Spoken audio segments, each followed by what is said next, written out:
El cerebro recoge la historia completa de cada uno de nosotros. Por eso, a partir de su estudio post-mortem, se puede llegar a conocer mejor enfermedades del sistema nervioso como el Alzheimer o las lesiones neuronales. Pero para poder estudiar es necesario disponer de órganos y por ello funciona en España desde hace más de una década bancos de cerebro y también toda una red de donantes. En principio se aceptan todos, aunque a este respecto existen algunas discrepancias entre los facultativos. Acaba de finalizar la Semana Mundial del Cerebro y para hablarnos de todo esto se encuentra con nosotros el doctor José Ramón Valdizán, jefe del Servicio de Neurofisiología Clínica del Hospital Miguel Servet de Zaragoza. Doctor, muy buenos días. Buenos días. Gracias por estar con nosotros. Gracias. Sabemos que existen bancos de muchas cosas, bancos de sangre, bancos de semen, pero bancos de cerebro lo desconocíamos, nos ha llamado mucho la atención. ¿En qué consiste?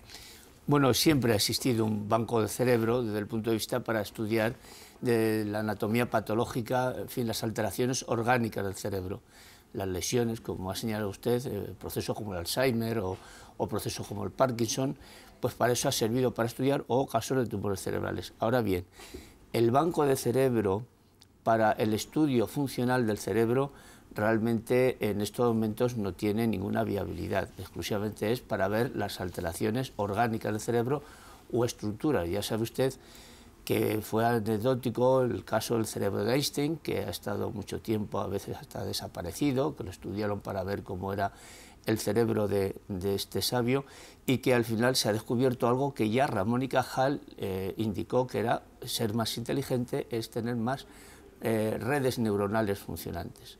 Tenía más conexiones dentro del cerebro. ¿Podemos donar todos nuestro cerebro a la ciencia? Sí, claro. ¿Cuál es el procedimiento? Bueno, pues yo, basándose en la ley de donaciones, y para eso en España funciona bastante bien, somos de los primeros países, o casi me parece que el primer país del mundo, y sí que se puede donar. Entonces, llegar allí y ver qué centro está equipado para almacenar nuestro cerebro. Sí, sí, evidentemente. Y además yo creo que es muy importante. ¿Todos los cerebros son idóneos para realizar Todos. estas investigaciones o hay algunas excepciones, algunos límites? No, inicialmente todos, porque realmente va a servir para el estudio de distintos procesos. De entrada, como envejecemos más años, vivimos más años, pues realmente, por ejemplo, para un tema que es muy actual es el envejecimiento. Un tema importante sería ver cómo evoluciona el cerebro normal, no le digo ya al patológico como he señalado antes, sino el propio cerebro normal, cómo llegamos a nuestro cerebro a edades de 90 y de 100 años. Doctor, ¿somos conscientes de la capacidad que tenemos en la mente los humanos? No. Todavía no. No, o sea, yo creo que nos queda muchísimo. O sea, yo pienso que, yo siempre comento, y me da envidia a los cardiólogos, porque los cardiólogos cuando dejaron de sacralizar el corazón, han conseguido que sea prácticamente la primera especialidad médica dentro de todos nosotros. Es decir, se dejó de pensar que el corazón era algo que estaban casi los sentimientos y se han metido, y fíjense ustedes cómo está la cardiología. Yo espero que este siglo se deje de sacralizar el cerebro y entremos realmente a estudiar el cerebro como un órgano más. Ya sé que suena un poco crudo lo que estoy señalando, pero tenemos unos problemas serios a nivel cerebral, ya hemos señalado antes dos patologías, pero también tenemos una serie de problemas como puede ser el autismo o últimamente también el trastorno de déficit de atención, que si llegara a ser una patología severa genera muchos problemas a la larga al individuo, es decir, que sí que hay que entrar en el cerebro. Sí.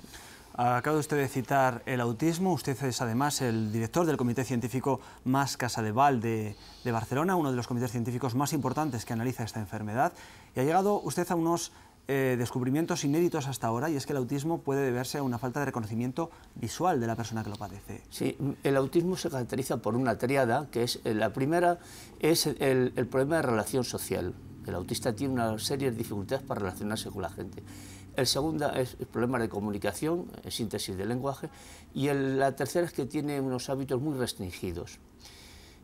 Muy ritualista. En la primera, que es lo que a mí me parece que las otras dos segundas aparecen otras patologías neurológicas infantiles, pero la primera es muy característica. En fin, el autista es una persona que por unos tienen indiferencia a la relación, y otros tienen son personas que se pueden relacionar, pero son una especie de poco hábiles. En el primer caso, en fin, y eso nos han financiado proyectos de investigación, ha sido que el autista tiene problemas de relación social por el reconocimiento de caras. Claro.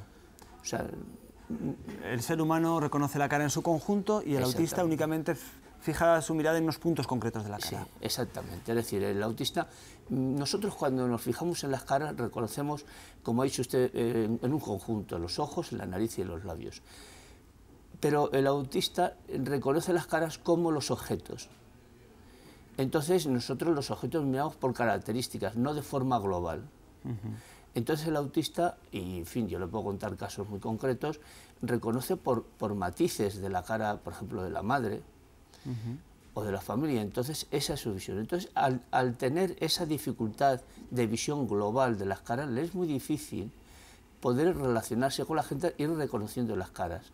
Y eso, que es base para nuestra comunicación y nuestra relación con el mundo, pues a él le inhibe mucho. Además, tenemos en cuenta que el reconocimiento a caras es una vía específica de origen genético que tiene el cerebro humano, es decir, que no se fabrica, como se empezó hace unos años, por el entrenamiento desde que nacemos de ver caras humanas, sino sencillamente que ya cuando nacemos tenemos unas redes predispuestas para el reconocimiento de caras.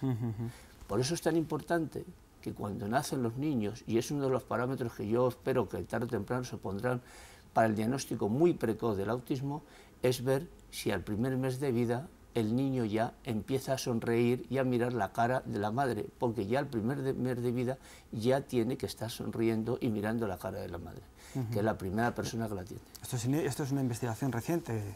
Sí, esto llevamos, sí. Le vamos a invitar a que presencie con nosotros la radiografía de un famosísimo personaje, la radiografía de su cerebro, que es esta que vamos a ver. Bueno, es Homer Simpson y vemos en esta radiografía la mínima capacidad de su materia gris. Nos va a permitir, doctor, esta broma, pero es un poco para ejemplificar lo que usted decía antes con el cerebro de Einstein. El tamaño de nuestra masa gris, de nuestro cerebro, no está relacionado ni muchísimo menos con nuestra inteligencia. No, está relacionado con la cantidad de redes neuronales. En el fondo, y por eso la importancia de la educación y la buena educación, de la enseñanza. Si nosotros empezamos a entrenar ese cerebro de unas formas muy correctas, rigurosas, ese cerebro creará más conexiones. ¿Cómo podemos entrenar nuestro cerebro? Mire, en primer lugar, el desorden es enemigo de nuestro cerebro. Es enemigo, es decir, eso sí que lo tenemos que tener. O sea, las personas más serias, mejor preparadas, todos sabemos, de las cuales siempre sentimos admiración, son personas bastante ordenadas. La genialidad puede hacer uno con la genialidad, pero desarrollar la genialidad requiere ese orden. Es decir, y bueno, ya, como he dicho antes, llegar a unas edades como estamos llegando todos, aún más hay que volverse un cierto grado de ritualismo no excesivamente rígido. Después, por otro lado, además de este orden, es decir, hay que tener curiosidad por la vida.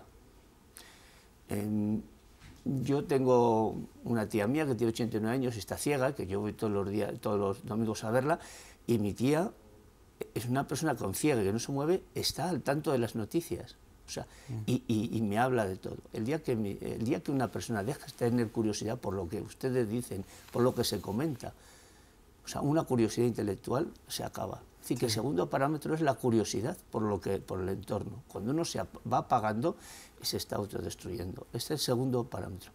Llevar una vida higiénica. Hay un problema ya en la cultura nuestra, y es que es una cultura todavía de morirnos hacia los 50 y tantos, 60 y tantos años. Con lo cual me da lo mismo morirme de una cirrosis alcohólica que morirme de una neumonía. Pero ahora ya no. Nuestra medicina es capaz de mantenerlos, con lo cual es muy importante que tengamos una vida saludable en general. Y en cuarto punto, el ejercicio físico. Importante para el cerebro. Muy importante también. Pues tomamos muy buena nota de todos estos consejos. Doctor Valdizán, muchísimas gracias por haber estado esta mañana con nosotros. Muchas gracias a usted, muy amable.